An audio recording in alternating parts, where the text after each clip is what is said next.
everybody. It is Friday the something of February 8th, I think. Is that right? No, that can't be right. 6th. Let me just check my phone.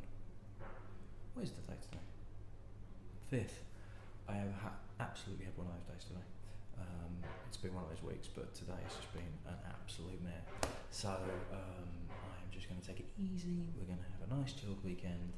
I've had a takeaway curry with my wife for tea.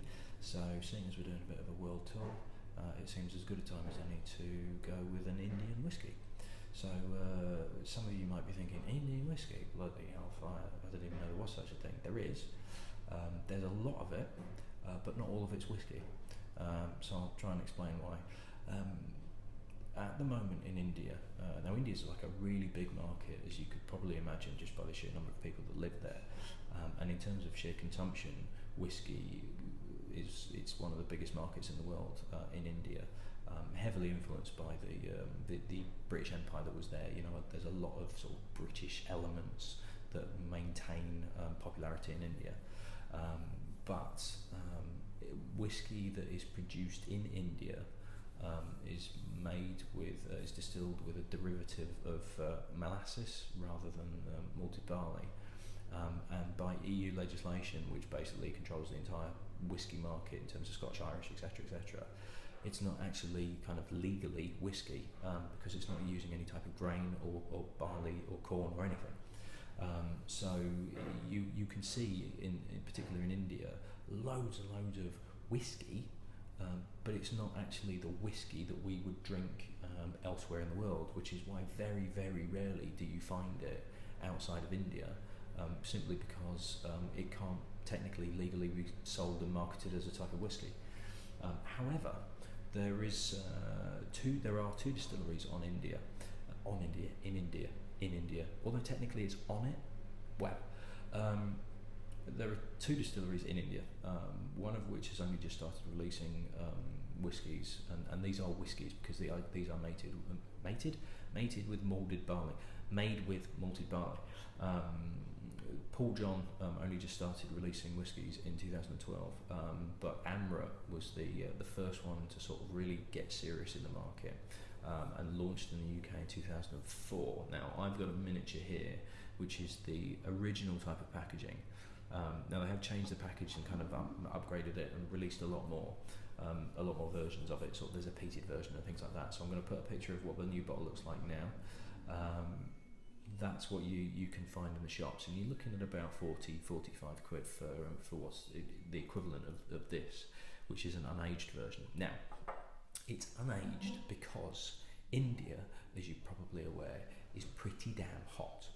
Now, maturation of whiskey in casks depends on the spirit's interaction with the wood. The maturation of whiskey is not in the whiskey inside the barrel, it's actually the interaction with the wood around it. So all the maturation happens on the edge as the spirit picks up flavours from the wood itself, and what's previously been in the cask kind of soaks into the wood, and then the whiskey and the spirit picks up those flavours and kind of pulls it in and matures.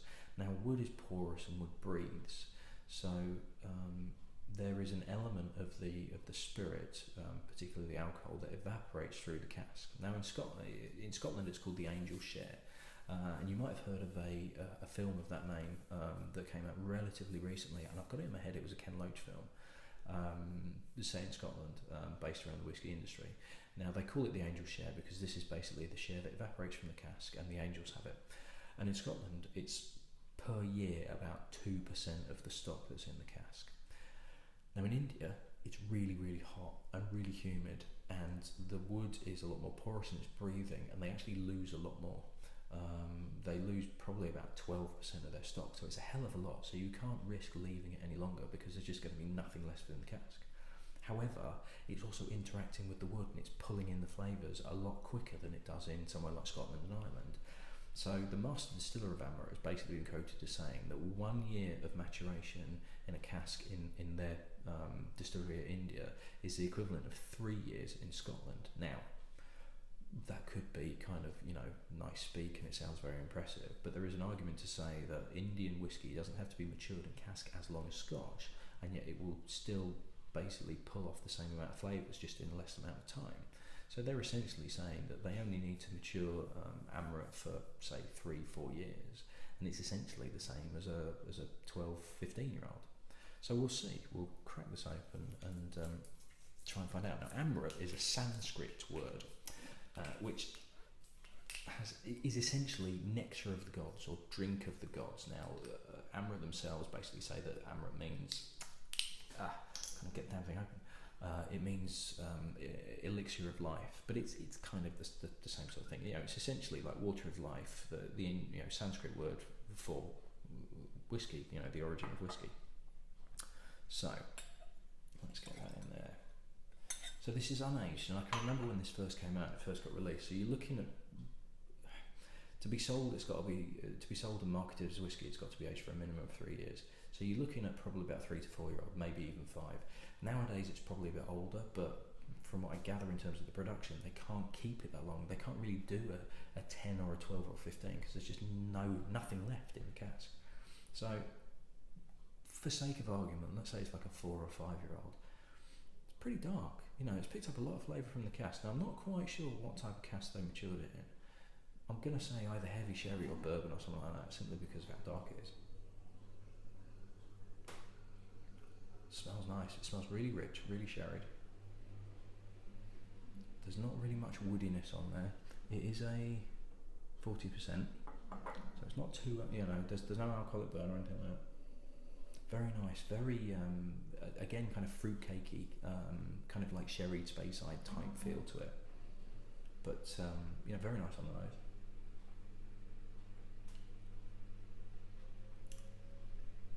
Ooh. Now, there's a flavour on there as soon as it gets into the mouth. There's a flavour that reminds me of a sweet. It's not quite rhubarb and custard, but it's like a hard candy sweetness to it. If you're watching from America or you've been to America, they used to have some hard candies. I think they still do, actually, called Jolly Ranchers, and it's got that sort of like juiciness to it.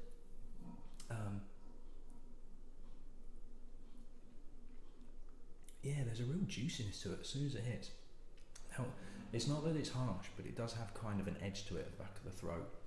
There is a slight woodiness to it, which isn't there on the nose, but it's eminently drinkable. It's very interesting. If you were to pull this out at a friend's house that was a whiskey drinker and they didn't know anything about Amrut, now Amrut's been out long enough now that a lot of people are aware of it, but if you pulled this out in the early days and everybody was like, what the hell is that? Get that out of the house. You could turn around and say, do you know what, give it a go. It's actually pretty good. And it is. It's a little bit rough around the edges. That's probably because it's still really young. But there's enough to it. There's a nice fruitiness to it. There is a juiciness to it. It's a little bit edgy. It's a little bit drying. Sort of, it dries your tongue out. There is this kind of woody element that, as it progresses, it gets more and more dry and more kind of oaky, which isn't unpleasant, but is sort of knocking it back a bit. And just you wouldn't want to, I wouldn't recommend drinking a lot of it anyway, but you wouldn't want to drink a large shot of this because it's going to become a bit of a struggle. I think it'll be afterwards you'll be thinking, I need to drink something else. I need something else to kind of just get some moisture back in my mouth. But all things being equal, it's not that bad. It's a really good effort. They've done a good job. It certainly holds its own to quite a lot of Scotch and Irish and anything like that. Probably could do with a little bit more refinery, maybe a little bit work, just because it is still, it's still quite dry at the end. But not a bad effort, not a bad effort at all. I'd be really intrigued to see what some of the others are like. I'd be really intrigued to find out if there's some like older ones, because I think I can imagine a slightly older one where they've just given it a little bit longer just to take that edge off the end is actually pretty good. Right, that's another one down. I'm only going to do one tonight because I'm too tired. I need to chill out. I'm going to come back with another one tomorrow and hopefully maybe do a special as well. So yeah, cheers for that. Pick up Amrut if you find it. It's pretty decent.